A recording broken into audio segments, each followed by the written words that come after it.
بسم اللہ الرحمن الرحیم۔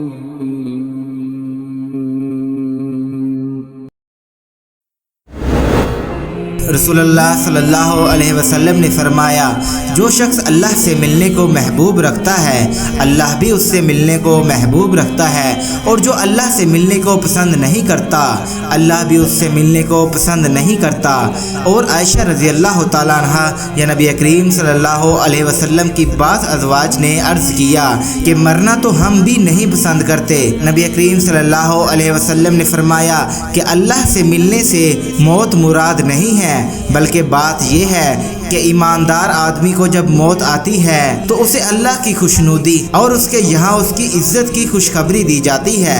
اس وقت مومن کی کوئی چیز اس سے زیادہ عزیز نہیں ہوتی جو اس کے آگے اللہ سے ملاقات اور اس کی رضا اور جنت کے حصول کے لیے ہوتی ہے۔ اسی لیے وہ اللہ سے ملاقات کا خواہشمند ہو جاتا ہے اور اللہ بھی اس کی ملاقات کو پسند کرتا ہے۔ اور جب کافر کی موت کا وقت قریب آتا ہے تو اسے اللہ کے عذاب اور اس کی سزا کی بشارت دی جاتی ہے، اور اس وقت کوئی چیز اس کے دل میں اس سے زیادہ ناگوار نہیں ہوتی جو اس کے آگے ہوتی ہے۔ وہ اللہ سے جا ملنے کو ناپسند کرنے لگتا ہے، بس اللہ بھی اس سے ملنے کو ناپسند کرتا ہے۔